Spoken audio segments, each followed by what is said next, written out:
Morning, folks. Welcome to the Daily Politics. It's all that in the next 90 minutes, and with me for the duration, Health Minister Steve Barclay and Shadow Treasury Minister Annalisa Dodds. Now, first, today, let's look at how Cabinet Ministers are now split over yet another issue. This time, plans which could see British military veterans prosecuted over killings during the Troubles in Northern Ireland decades ago. Northern Ireland Secretary Karen Bradley has put forward plans to reopen investigations into killings during the conflict, but faced a backlash from the Defence Secretary Gavin Williamson, we understand, in yesterday's Cabinet meeting.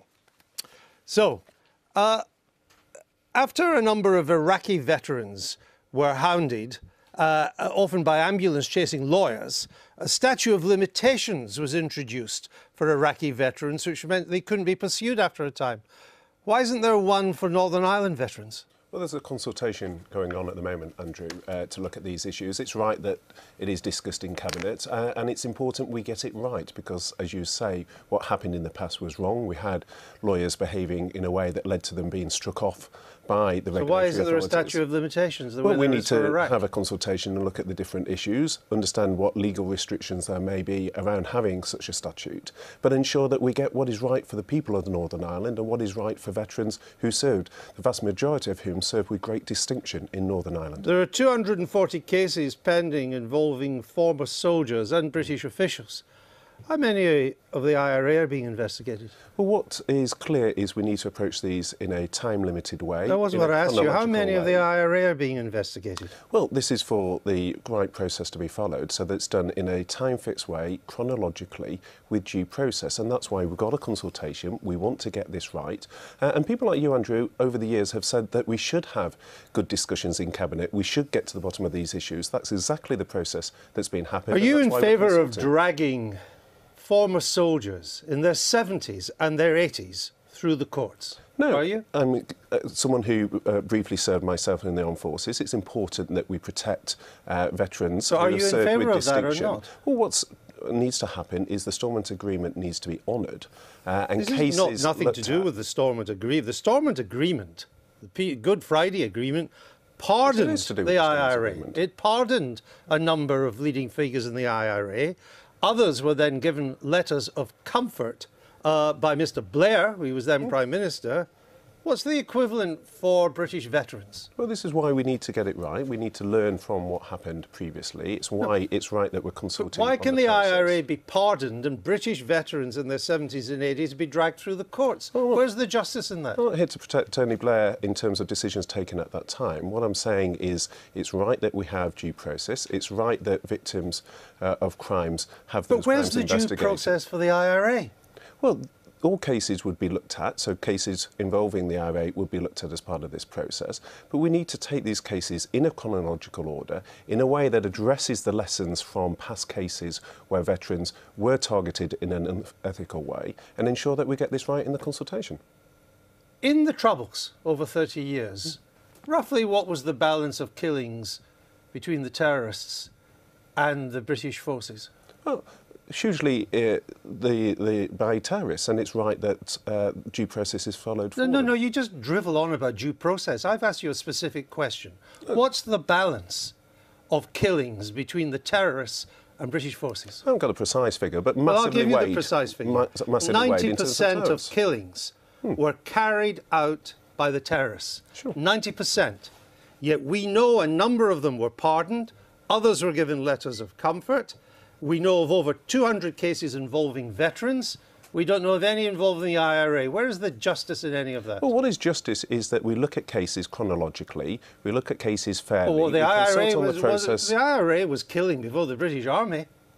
If you're chronological, why are there no IRA involved in this? Well, no one's suggesting for a minute that we don't prosecute terrorists who have committed crimes, but there is a methodology that has been set up. When did you last prosecute a member of the IRA? Well, there has been, as part of the process, agreements that were reached by... When did you last prosecute a member of the IRA? Well, it's a number of years ago, because there's been a peace process through which these issues have been looked at. There's been no major prosecutions since they were pardoned, but you're now planning to prosecute British veterans.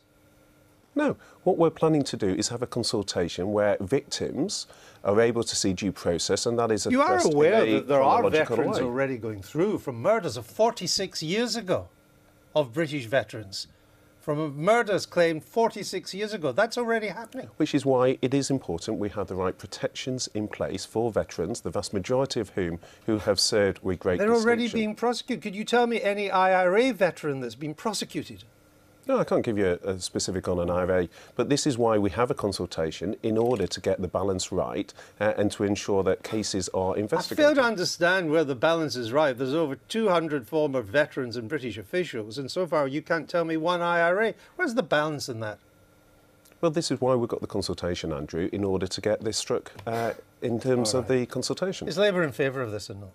Well, the first thing I want to say is that we really want to pay tribute to those Northern Ireland veterans who worked so hard to try and preserve peace, but we do think it's important that we understand exactly what happened back then. And actually, I think it's very important, at least what you're talking about just now, Andrew, it's very, very important for the vast majority of British veterans who served our country with such distinction that they do not have their names sullied. Drag up cases that happened 40 years ago. That's how you represent distinction, is it? Well, Andrew, the flip side of this is that for those people who, the very, very small number of people comparatively, who might end up being subject to due process on the veteran side, who are getting older, that's absolutely right. They're in their 70s. Well, precisely, but the people who were affected by what happened back then are also in their 70s. Except it won't affect the IRA.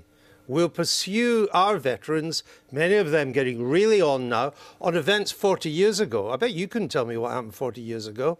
And you say yet they serve with distinction, and yet it's overwhelmingly on British veterans that you're concentrating and not on the IRA. But Andrew, I think that's wrong, because that's suggesting that all British veterans in some way were kind of complicit with events that might have been going beyond the rule of law. And in actual fact, we're talking about a tiny number of people. So you back the government, and it's basically important for the... Well, we think, and actually when you were talking about the Stormont Agreement, as I understand it, the Stormont House Agreement did actually set out proposals for creating bodies which would look into this. And if that's what the government is aiming at, if that's what the government is aiming at, then yes, we would support it, because we support that Stormont House Agreement being implemented. So there's a consensus between the two of you on this. Okay.